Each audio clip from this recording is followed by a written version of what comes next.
How your home smells can determine if a buyer may want to buy your home or walk away.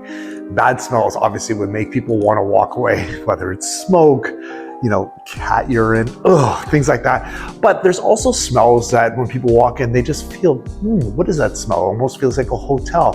And of course, you can try to make your home smell better by doing certain things. I've seen some concoctions where you put like a pot of lemons and you boil some water or some vinegar on that, and it helps, make the smell of the area clean. But it only lasts a certain period of time, like, burning a candle.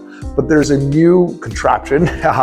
It's called, you can add to your HVAC, which is your heating ventilation system, your furnace, and it's a scent machine. Sure, it's not on the cheaper side. I've seen them around $3,500 or so.